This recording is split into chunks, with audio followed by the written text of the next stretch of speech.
Ketua Komisi Pemilihan Umum KPU Provinsi DKI Jakarta Wahyu Dinata menyatakan media massa memiliki peran strategis dalam proses diseminasi informasi pemilu 2024. Namun di sisi lain, media massa juga dapat digunakan sebagai propaganda dan memecah persatuan.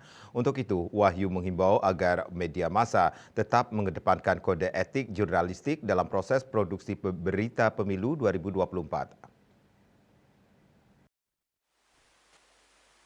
Gelaran Pesta Demokrasi tak lepas dari peran media massa sebagai sumber informasi bagi masyarakat untuk mengetahui seluk-beluk calon pemimpin yang akan dipilih.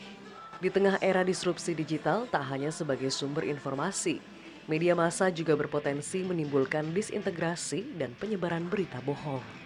Hal ini diungkapkan Ketua Komisi Pemilihan Umum KPU Provinsi DKI Jakarta, Wahyu Dinata saat media gathering yang berlangsung pada Senin 18 Desember. Di satu sisi media bisa jadi sarana pemersatu, di sisi yang lain jika ada hal-hal yang memang menjadi keinginan tertentu, bisa jadi media itu sebagai pemecah. Nah, media ini juga menurut kita sangat penting perannya untuk menginformasikan informasi-informasi kepemiluan.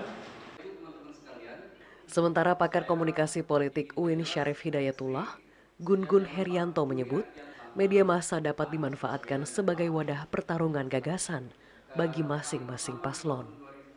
Media itu kan tentu media yang melembaga ya, atau mainstream media itu punya peran, salah satunya adalah edukasi ke halayak luas. Salah satu yang kemudian bagian penting dari konten dalam konteks jelang pemilu itu kan pemberitaan pemilu.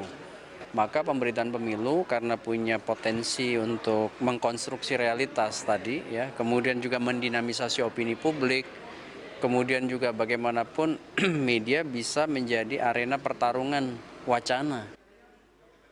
Dengan demikian, KPU Provinsi DKI Jakarta mengimbau agar media massa sebagai pilar keempat demokrasi mengambil peran untuk memberitakan informasi pemilu 2024 berdasarkan Undang-Undang Pemilu dengan tetap mengedepankan kode etik jurnalistik.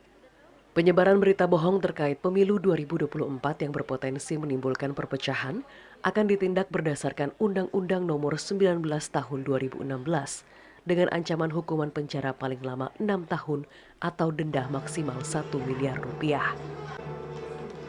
Dari Kota Bogor, Jawa Barat, Asfar Muhammad, Kantor Berita Antara, mewartakan.